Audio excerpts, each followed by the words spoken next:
My name is Chiwendu Osisiago, presenter of Television Nigerian Business Daily. In a globalizing world, ours is to keep you engaged, informed and educated on contemporary happenings in the business world. We therefore command a special audience of business-minded viewers who are eager to know more about business, your business. Why don't you take advantage of our special affordable offer to let the world know about your concepts, your goods, and of course, your services? You can call us on 080-3071-6959 or 070-3234-9054.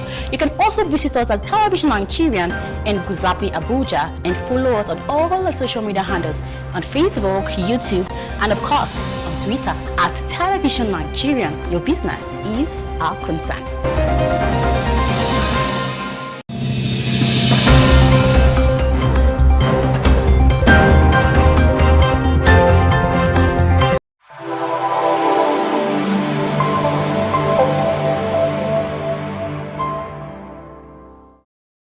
My name is Chiwendu Osisiago, presenter of Television Nigerian Business Daily. In a globalizing world, ours is to keep you engaged, informed and educated on contemporary happenings in the business world. We therefore command a special audience of business-minded viewers who are eager to know more about business, your business. Why don't you take advantage of our special affordable offer to let the world know about your concepts, your goods, and of course, your services? You can call us on 080-3071-6959 or 070-3234-9054. You can also visit us at Television Nigerian in Guzapi, Abuja, and follow us on all the social media handles on Facebook, YouTube, and of course, on Twitter at Television Nigerian. Your business is our concern.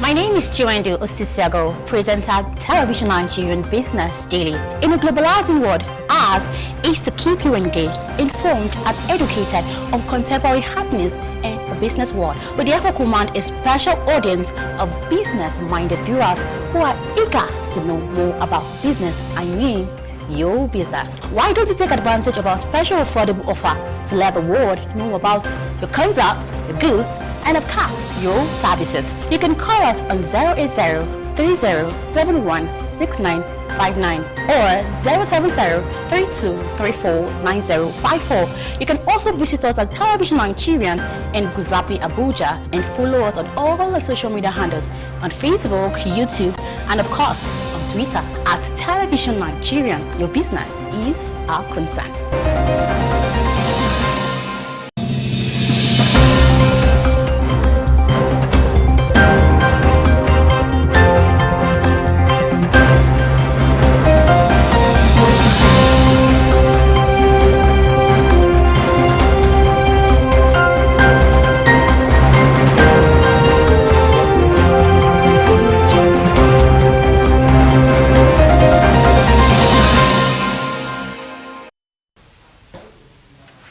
With over 33% unemployment rate in Nigeria, impact of the present pandemic may further aggravate its implication and insecurity with further job losses.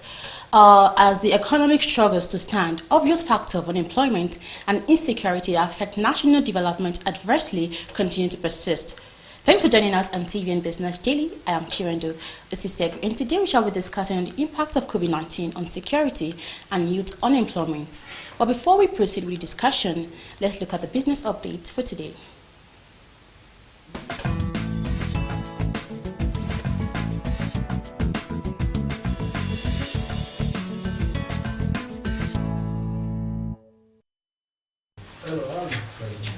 The federal government has failed to review the 123.5 naira to 125 naira per litre pump price of petrol for the month of May 2020 despite continued crash of crude oil price.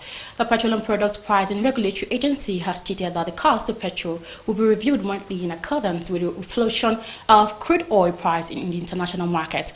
Brent crude, against which Nigeria's oil price stumbled in price repeatedly in April 2020, crashing below $20 per barrel on many occasions, before picking up marginally towards the end of April. Sadu has stated that the PPRA would continue to monitor price trend and advise monthly guiding price for all petroleum products based on the prevailing market realities and other pricing fundamentals. The Central Bank of Nigeria and the Bankers Committee have jointly agreed to suspend sacking of workers in the banks during the Covid-19 pandemic. A statement signed by the Director of Corporate Communications, Isaac Okorafor, said a special meeting of the Bankers Committee was convened on May 2, 2020 to further review the implications of the Covid-19 pandemic on the Nigerian banking industry. It stated that the committee particularly deliberated on the issue of the operating cost of bank in view of the disruption emanating from the global economic difficulties and decided to take some decision. Okorafor stated that in order to help minimize and mitigate the negative impact of the COVID-19 pandemic on families and livelihood, no bank in Nigeria shall retrench or lay off of any staff with any cadre. Investors in Nigerian equities closed weekend with net capital depreciation of about 1.845 trillion naira after a surprise rally in April netted 896 billion naira in capital gains. Average return for the Nigerian equities market stood at 14.24% at the weekend, an improvement of 6.46 percentage points or a minus 20.7% recorded at the end of the first quarter. The benchmark index for Nigerian equities, the Ocean Index of the Nigerian Stock Exchange, closed weekend at 23,021.01 points as against 26,842.07 points recorded at the beginning of the year. It had closed March first quarter at 21,300.47 points. Insurance operators have said that workers who took job loss insurance covers before the commencement of COVID-19 pandemic will get insurance compensation. According to them, the compensation would be in form of regular monthly salaries that would be paid by the underwriters for a year or until the beneficiary gets another job. The chairman of Nigerian Insurance Association, Mr. Tokwe Smart, said the sector would have to attend to claims that arose as a result of the COVID-19. He said some workers may lose their jobs but would have to get insurance claims before some underwriters provided job loss insurance covers. And that's the business update on Television Nigerian. I'm Chiwendu Osisiago. Now we shall be going on a quick break.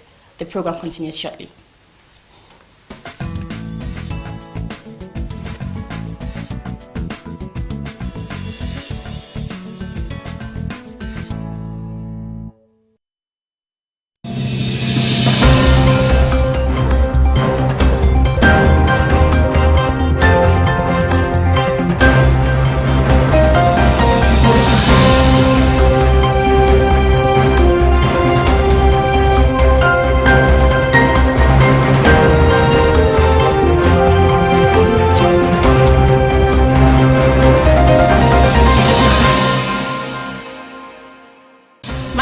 Chiwendu Osisiago, presenter Television Nigerian Business Daily. In a globalizing world, ours is to keep you engaged, informed and educated on contemporary happenings in the business world. We therefore command a special audience of business-minded viewers who are eager to know more about business, your business. Why don't you take advantage of our special affordable offer to let the world know about your concepts, your goods, and of course, your services? You can call us on 080-3071-6959 or 070-3234-9054. You can also visit us at Television Nigerian in Guzapi, Abuja, and follow us on all our social media handles on Facebook, YouTube, and of course, on Twitter at Television Nigerian. Your business is our concern.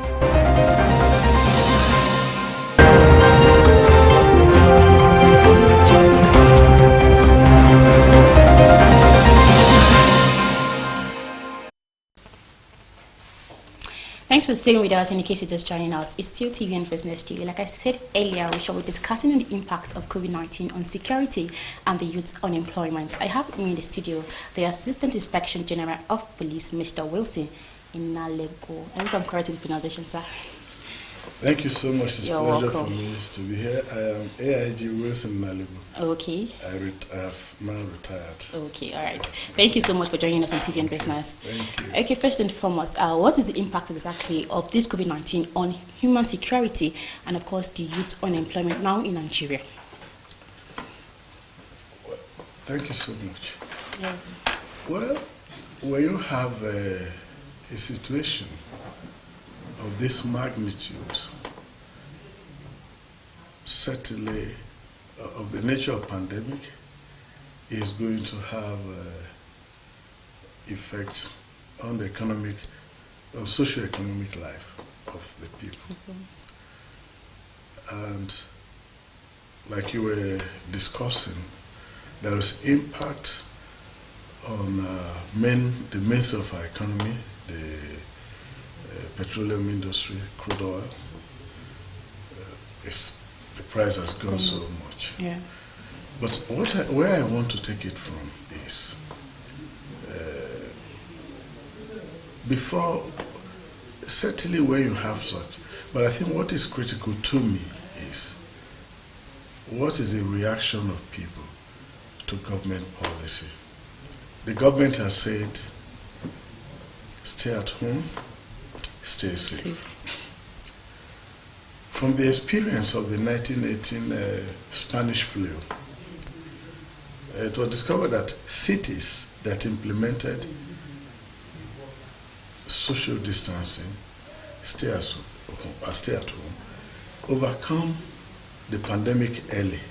Yeah, okay. And for those people, it didn't affect them so much economically.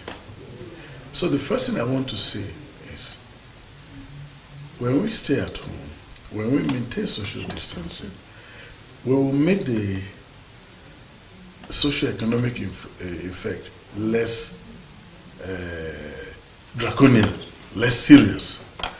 So, but definitely, because the hotels right now, the hospitality industry, entertainment industry, so many, even construction, agric and all that, even the banks. So certainly it has effects on unemployment, and that will also have effect on general security.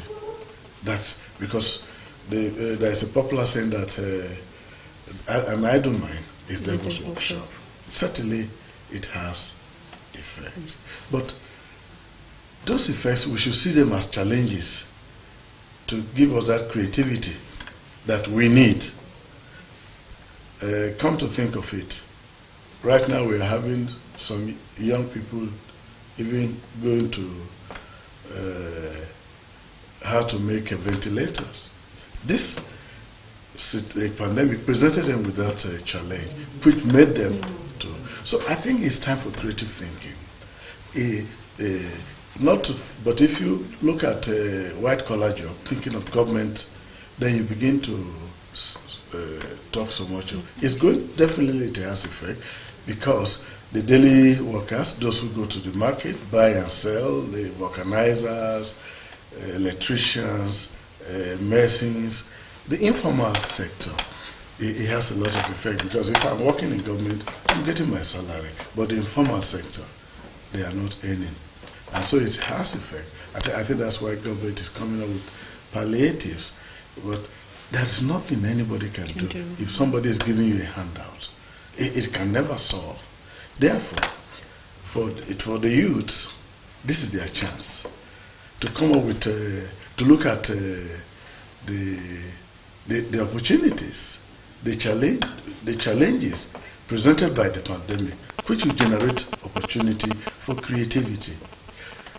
Come to think of it, the restaurants, because you cannot have a large gathering.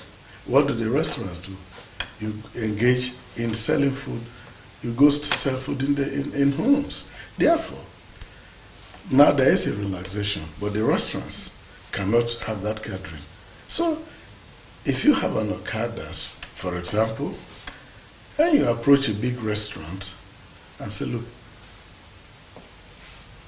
your hygiene is good and all that, you can become one of, because the restaurant can never have enough to distribute food because they will be late.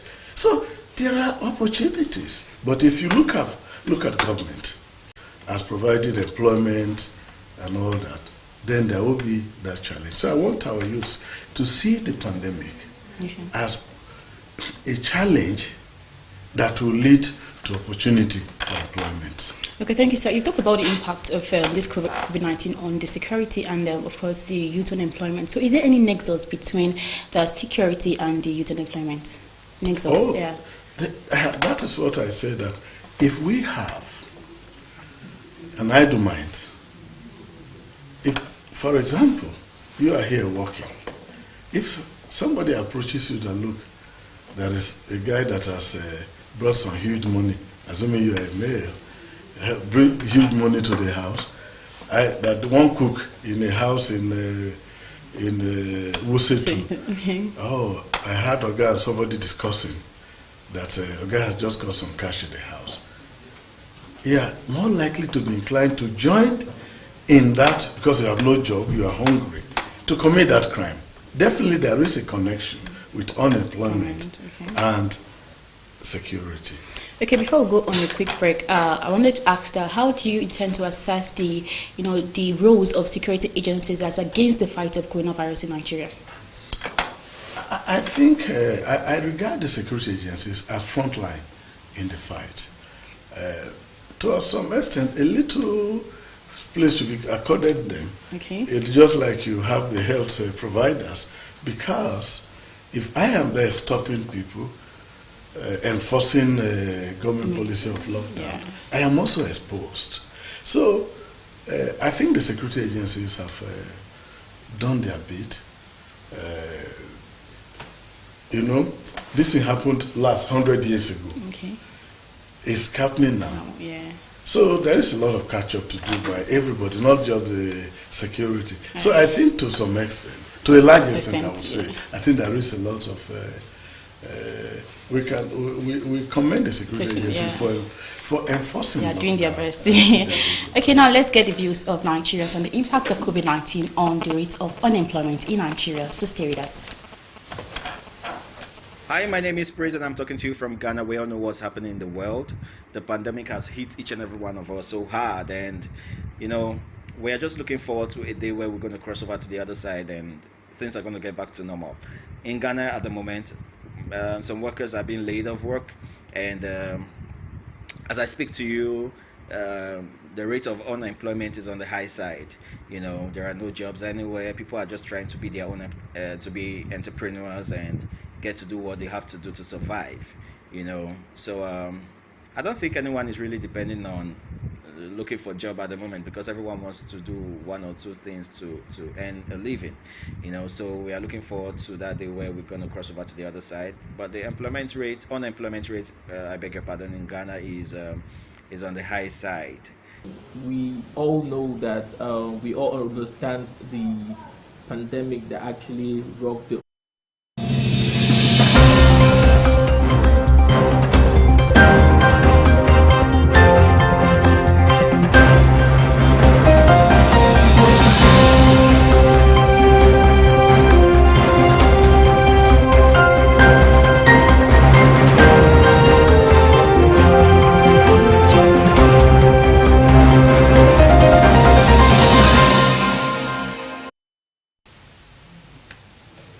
Thanks for staying with us, and in case you're just joining out, it's still TV and business. Like I said earlier, we've been discussing on the impact of COVID-19 on security and youth unemployment. And of course, my guest is here in the studio is the Assistant Inspection General of Police, retired. Is Mr. Wilson Inalego. Okay. I'm always confused about the pronunciation. Yeah. Okay, my next question is, with the new trend of unemployment in the country, how will you mitigate the security implications? Well, we're in a state of insecurity, and the pandemic has come. Jobs have been lost, so it's insecurity upon insecurity, I dare say. And what I want to say is, it is about all of us. It's about our communities and security agencies joining hand. there is no single approach to dealing with this, because the law enforcement aspect of it will go a long way. The police will have to, and police in collaboration with other security agencies will have to sharpen their skills and ensure that those who want to commit crime do not have the opportunity of committing crime by engaging in preventive. Therefore, they must reassess their policing priorities and emphasize that, look, some people have been retrained, obviously, and so you're going to have cyber crimes, you are going to have crimes against property, people that will be kidnapping. It could expand more, but with adequate measures in place, a kind of looking at it, because these are unintended consequences. Yeah. So there has to be a looking forward so that they intercept these before they occur. How do we go about that? Getting the trust of the public is very critical. Talking to communities, looking at the way, what are those policing priorities, so that if you establish your policing priority, you are able to intercept. Look at what was happening about the 1 million man something in Lagos. I think the police acted and they were able to bring that situation under control. We are not hearing upon that anymore. And it's understandable, because something 100 years ago there was a Spanish flu, and another 100 years, you don't have a template. But now, I think the police has done very well, and other security agencies, in catching up. So the first thing we must do is about our communities collaborating with the security agencies. And how do they collaborate? The security agencies must ensure that they have the trust and confidence of the public. And how do you get the trust and confidence of the public? Respect for human rights. Responding to distress calls. That if I call the police, if I call this, they will be there. So once the community and the police and other security agencies collaborate, identifying crimes of concern, identifying, dealing with fear of crime. So once you have that confidence, what are you going to get? You are going to get the public talking to you, and then you intercept even before these crimes occur. So,